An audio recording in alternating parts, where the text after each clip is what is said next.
Allez, salut à tous, petite vidéo là des nouvelles de la chèvrerie. Alors j'en profite parce que celle-là, j'ai une suspicion de parasite. En fait, depuis, je dirais 2 jours, elle a commencé à amaigrir.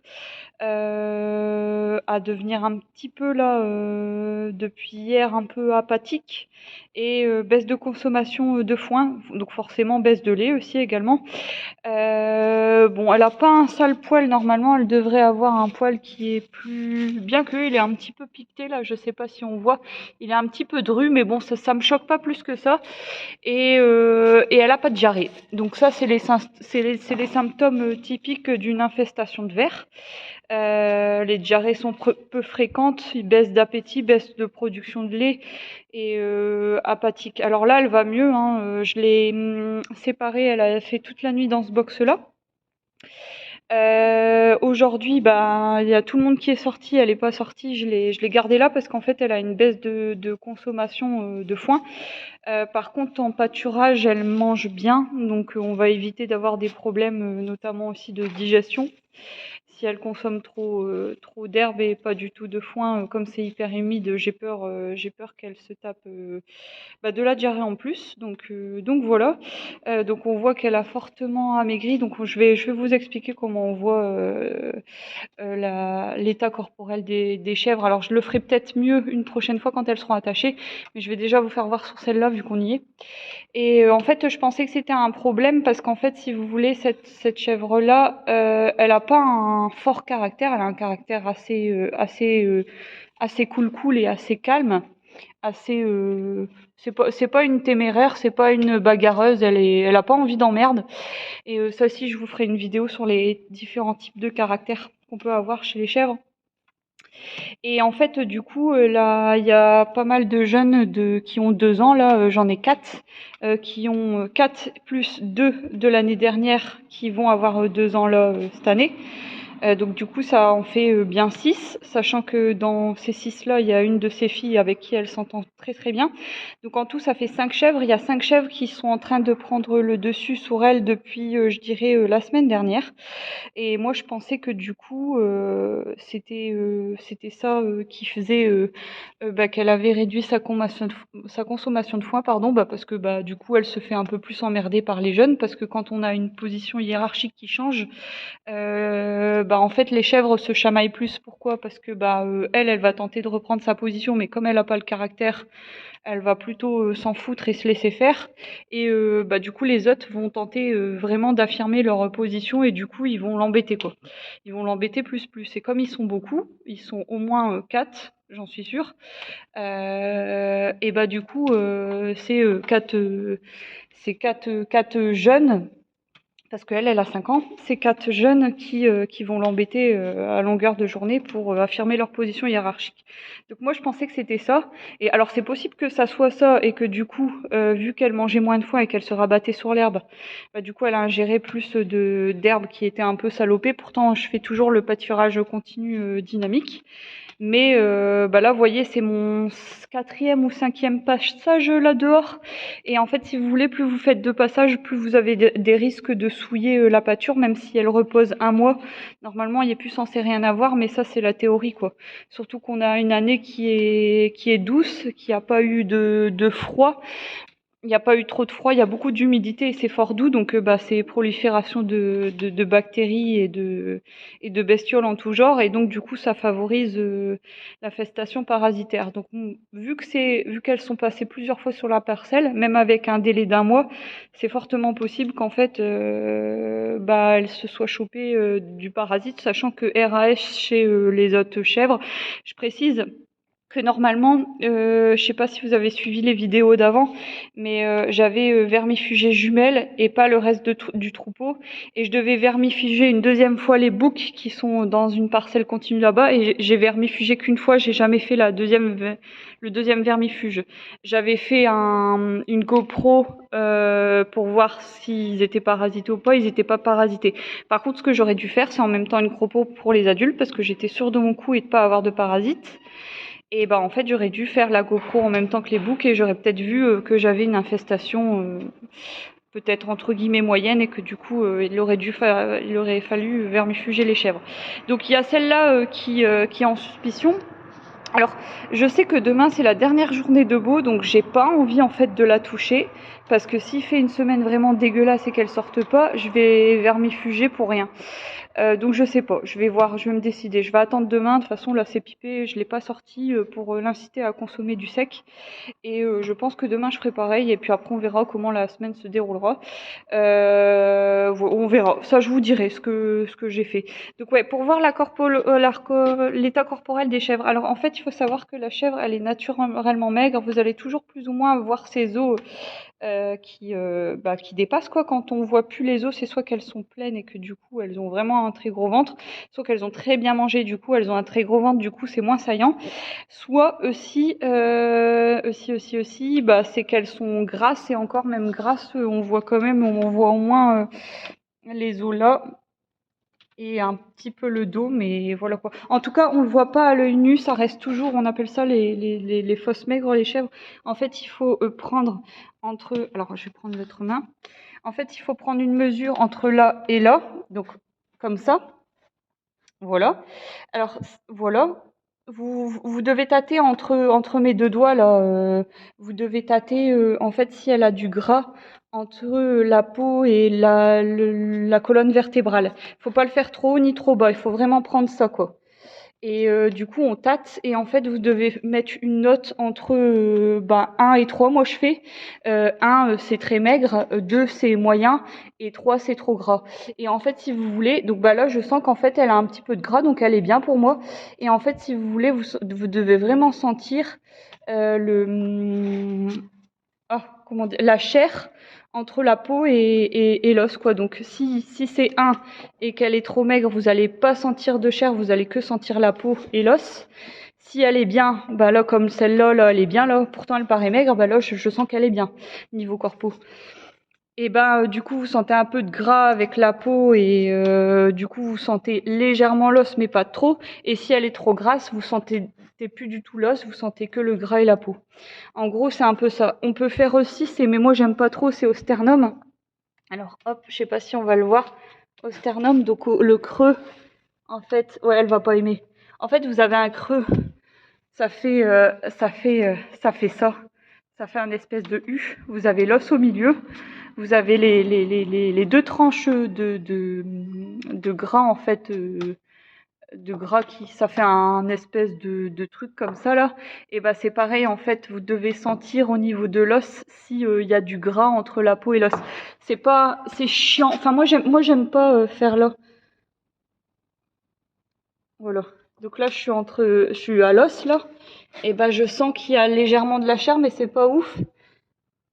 Donc je dirais qu'elle pourrait prendre un petit peu plus, et encore je trouve ça va franchement. Oui, là elle va râler. Alors est-ce qu'elle va râler? Là elle râle comme ça, elle tape du pied. Non, franchement c'est pas mal, je sens l'os et le gras, donc ouais, c'est le sternum, je crois que ça s'appelle. Donc vous devez sentir un petit peu de gras entre la peau et l'os. Donc là c'est vraiment là. Alors c'est pas tout à fait au niveau en dessous des pattes, c'est plus de biais. Plus là, clac. Vous voyez? Mais moi j'aime pas faire comme ça, je préfère prendre vous faites ça comme ça, hop, et puis vous tapez vraiment là je vous dis entre les deux là, hop.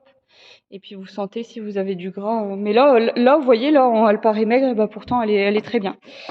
Donc sachant que si elles sont trop maigres, il faut pas les mettre à la reproduction. Donc en général, c'est bien de faire la corpo.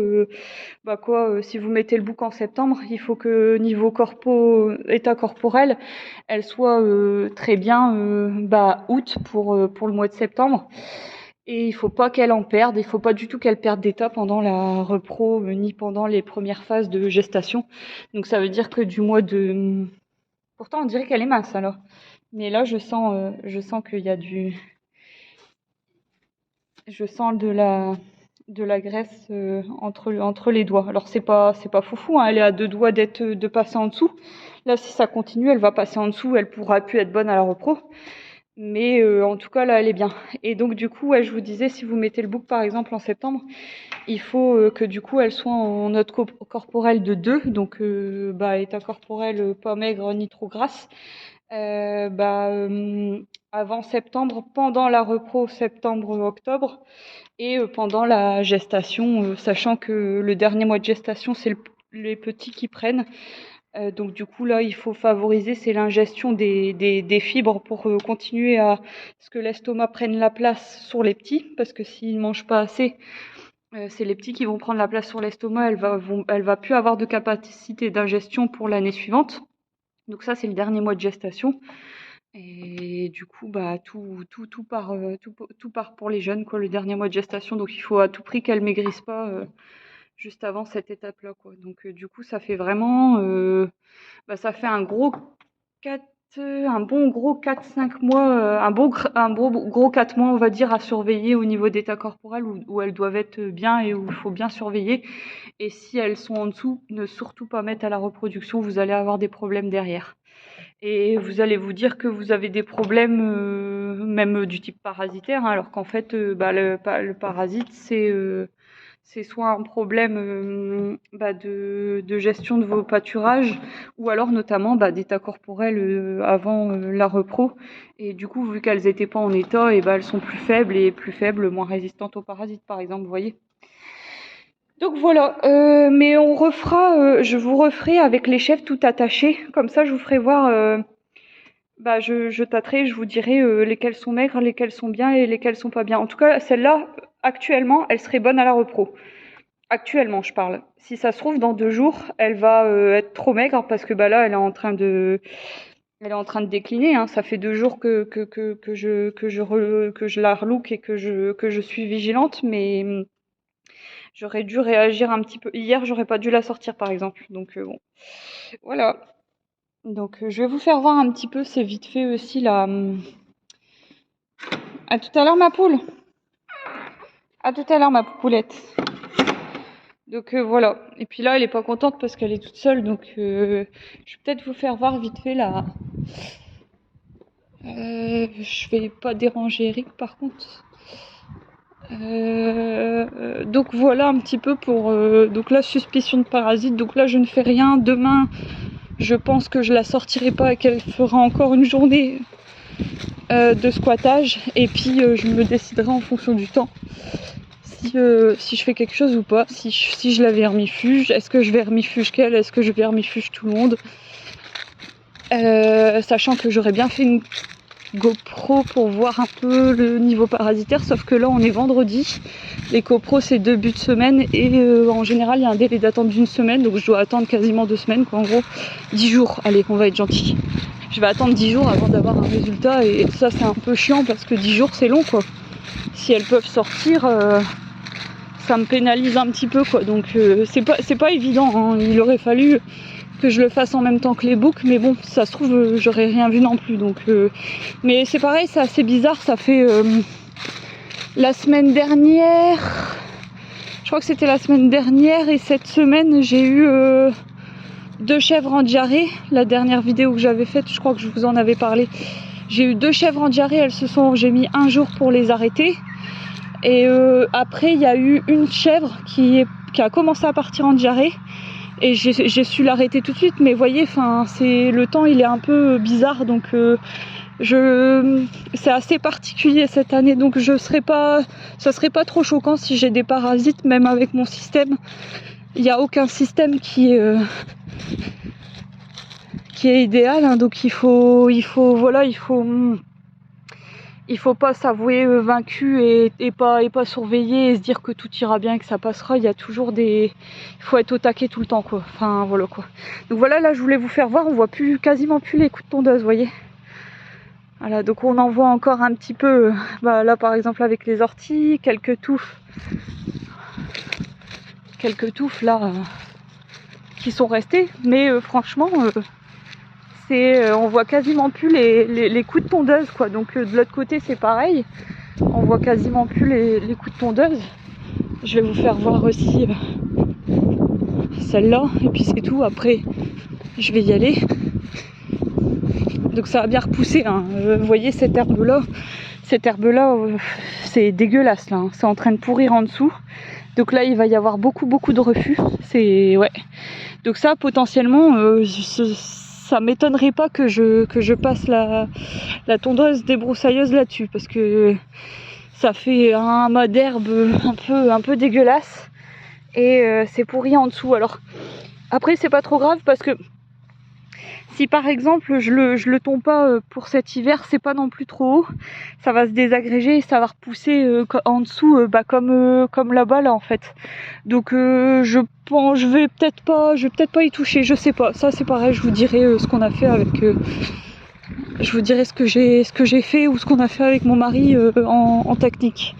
Donc voilà, donc vous voyez, on voit quelques touffes d'herbes là qui n'ont pas été tondues, mais sinon globalement on voit beaucoup moins. Alors c'est un peu moins flagrant celle-là que l'autre, mais c'est pareil, il y a un coin là-bas au bout là, les parcelles juste après la mare. Les parcelles juste après la mare, c'est pareil, on voit quasiment plus les coups de tondeuse. Donc du coup voilà, c'était intéressant, je voulais vous montrer ça.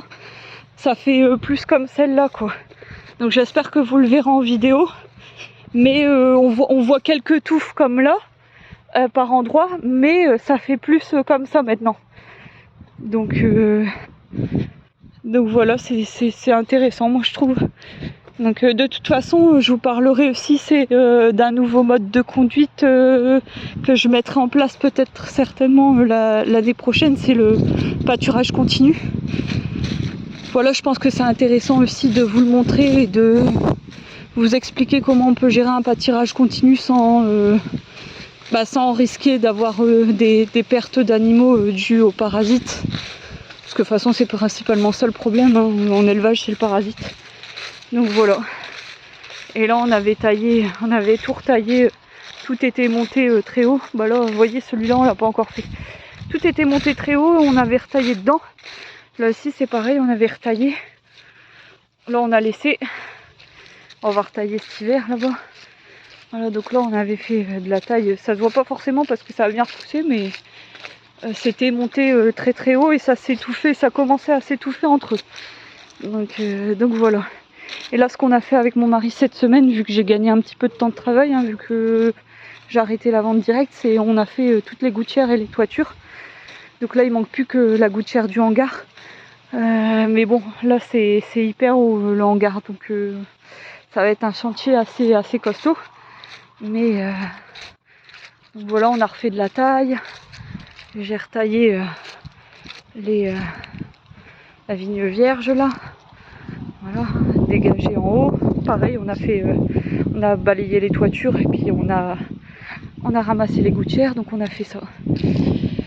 Donc voilà, ça c'est une bâche qu'on avait étalée dans un endroit où il y avait beaucoup d'orties et où les poules allaient et on n'arrivait pas à gérer. Là on a réussi petit à petit à l'enlever. Et en arrachant les orties, il y avait d'autres choses qui ont poussé, vous savez, là, juste après le parc de sortie des poules. Donc voilà, et là ça pousse, il y a de l'armoise et tout ça qui pousse là-bas, donc c'est nickel. Donc voilà. Sinon quoi dire, ouais non, moi je m'en vais de l'autre côté. Et bah écoute, je vais vous laisser, une bonne journée à vous, à plus.